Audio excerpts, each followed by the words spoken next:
theme tune! I've boshed banter in Prague, I've dressed up as a Smurf, I've swapped lives with a German, bought strip pens in France, I've covered teachers in sunscreen, nearly drowned in some foam, I had a naked massage, me and my mates had a laugh, I did. 24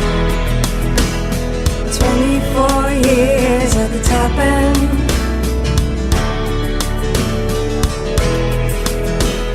$24 At the tap end. Sit back, relax, maybe have a cup of tea and enjoy today's 24 years at the tap end. Today's an interesting one. It's not just like 1 year that we're going to. It sort of dots around a little bit. Oh. What I've done is I've themed it a different way. Is it like a catch-up? Kind of, but there's a running theme with it, which is basically celebrity encounters. So it's not just 1 year, it covers a number of years and a number of different stories. Okay, so we're dotting around all over the place. Yeah, so I'm taking you to my entire life, if you're keen. I'm just a keen-age dirtbag. Oh, wow. My keen today, I'd like to say thank you to Sadie from County Durham. I'm Billy Keane is not my lover. I like it that you did credit the person that came up with it, though, and didn't try and pass it off as your own. No, because I've got in trouble I would with never that one do in that. the past. But anyway, look, I'm ready. I'm ready.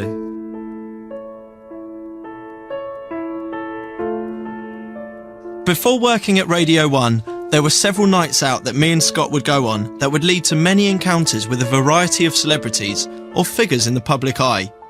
Was there? Yeah, well, yeah, obviously not that many because you didn't get invited to loads, or you refused lots of parties. That'll be it, yeah. One of the two. You'd rarely find Scott at many showbiz parties, as he doesn't like to hang around with celebrities. On the whole, at celebrity parties, he will turn up, mingle for 10 minutes or so, engage in small talk, claim a goodie bag if it's there, and then leave. That sounds awful. True. Hey, I'm not that interested, You're like, am I? not keen, let's go to the pub. Yeah. I will have my bag, though, with me, won't I? What do you mean, your goodie bag? Yeah. Yeah, you always claim your goodie bag if it's there. I've been to a couple of these kinds of parties, and one thing that amazes me is often as you leave, you are given a goodie bag. A small bag of freebies, much like an old school party bag.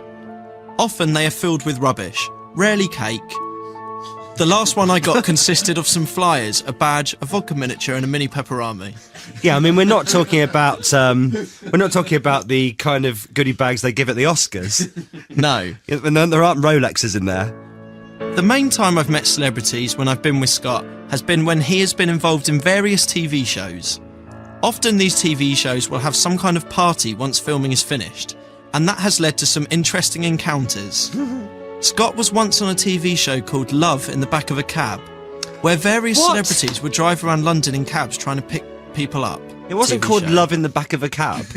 I remembered it was to do with taxis and you, and I just made the title up, but it was something like Hang on, I remember it now. I remember exactly what it was. It was called Call Me a Cabbie. that was it, Call Me a Cabbie. And I did the voiceover for it. And it was a selection of celebrities who learnt to be London taxi drivers and did the knowledge. They did the knowledge, yeah. Including, I believe, Timmy Mallet. Yes. And Nick Ferreira, I Nick believe Ferreira, his name is. off of another radio station. And, hang on, some it girl, wasn't it? And then... Was it Lady Victoria Hervey? She probably was technically a lady, yeah. She is, that's the name. Technically a lady. On the last night of filming, the Rat Party, as it is known, we were Was it in round... someone's kitchen? We were round one of the producers' houses, yes. It was, again, it clearly wasn't a big budget. Yes, because I remember having a vol au vent with Timmy Mallet in a kitchen. It was a great night up to the point where a man called Timmy Mallet got a bit rowdy after a couple of drinks. Ironically, I ended up having to call him a cab. Do you remember him? He loved you because you were promising him a job on Radio 1. No, it wasn't. And I remember you saying, yo, there's definitely a place for you on Radio 1. There's definitely a place for you. Did I? Yeah. Oh. Promising him... I do remember you calling him a cab, though. Yes, yeah. Other shows that have led to meeting some interesting people include Channel 5's The Right Stuff, which always throws up a few interesting characters, various soaps, Celebrity Mastermind, and of course the National Lottery, where I had the incredible honour of meeting the voice of the Bulls.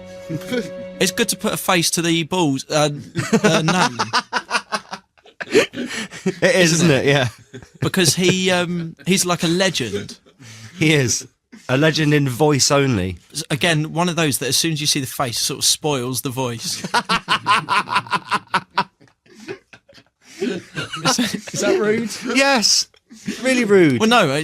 He works at Radio 2. Does he? Yes. I don't mean it in like a bad way or anything. I just mean in the sense that, you have an image of what people look like. Yeah. When I met the voice of the Bulls, I was like, oh, right, okay.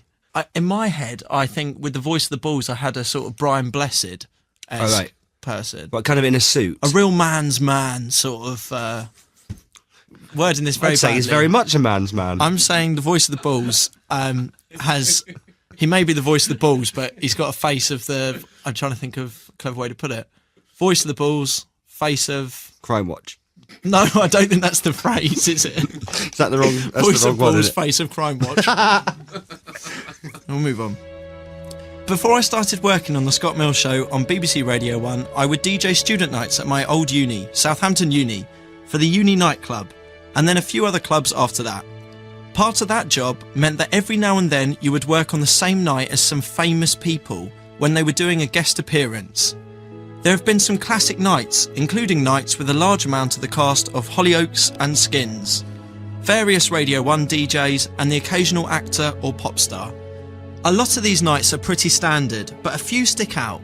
I remember when Jo from S Club 7 came to a club I was DJing in to sing.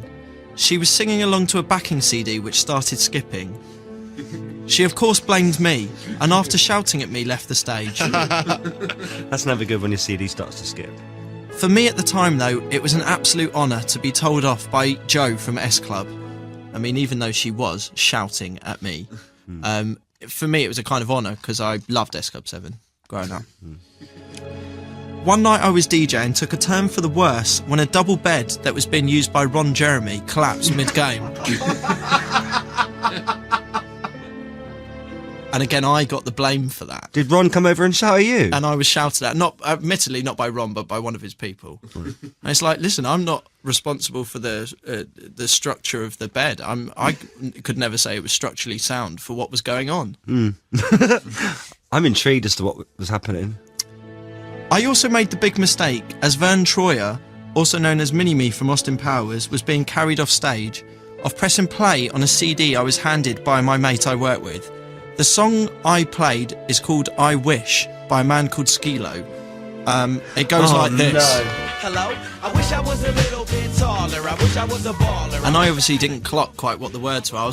It was exciting time, it was busy, it was... Did your friend make you play that CD on purpose? Yeah, obviously, yeah. As this began to play, Vern Troyer turned around and pointed at me. I've been stitched up, Right. basically. You really had. I was told off by the person that was with him and by my boss at the time. I later questioned my mate I was working with as to why he had this CD, and he had no answer. But he'd made it specially. But obviously, what he'd done is made it, knowing that I was going to panic. I often get asked who is the best or nicest celebrity I've met since working at Radio 1. But the one thing that my mates often ask about is the famous girls and what they are really like. It's a weird one, this. I have to admit that sometimes meeting people you may fancy often leads to disappointment because they either have a really bad attitude or they are really boring. Like who? I offended Cheryl Cole by leaving her a nudie pen when she was being interviewed by Fern Cotton. I told Pixie Lott to leave me alone when she called me on my birthday. And I offered, unsuccessfully, to take Alyssa Reid up London Bridge. That was my favourite one so far. Sort of flopped with that, didn't I? Yeah. I think she was too famous for you by then. Really? Not so much now. It was just that week she had that song and it went to number It one. was like number a one, one-off. yeah. It shocked us all, and it was... It shocked us all. When Rihanna came into our show on Radio 1, my mates had warned me that this was an opportunity that I really needed to make the most of. What? How? I asked her if she would like to go to a Watford game with me. I remember seeing Scott put his head in his hands as I asked her this.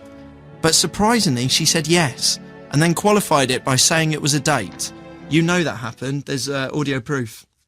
Yeah, but they don't mean it. To this day, she still hasn't been to a Watford game with me, either home or away. But the invitation is still there if she'd like to. Also, you need to stop tweeting her. It looks like you're begging it.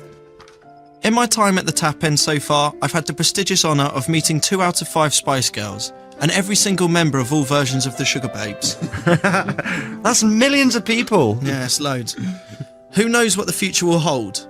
I do feel that I need to right some of the wrongs of my experiences with largely the female celebrities that I've had dealings with so far, and Vern Troyer, who I apologise greatly to.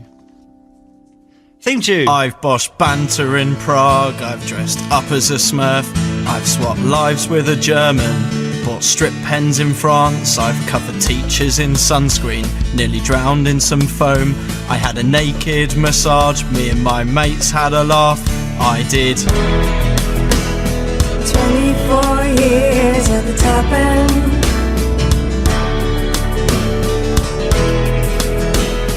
$24 At the Tap End. This is Scott Mills on BBC Radio 1.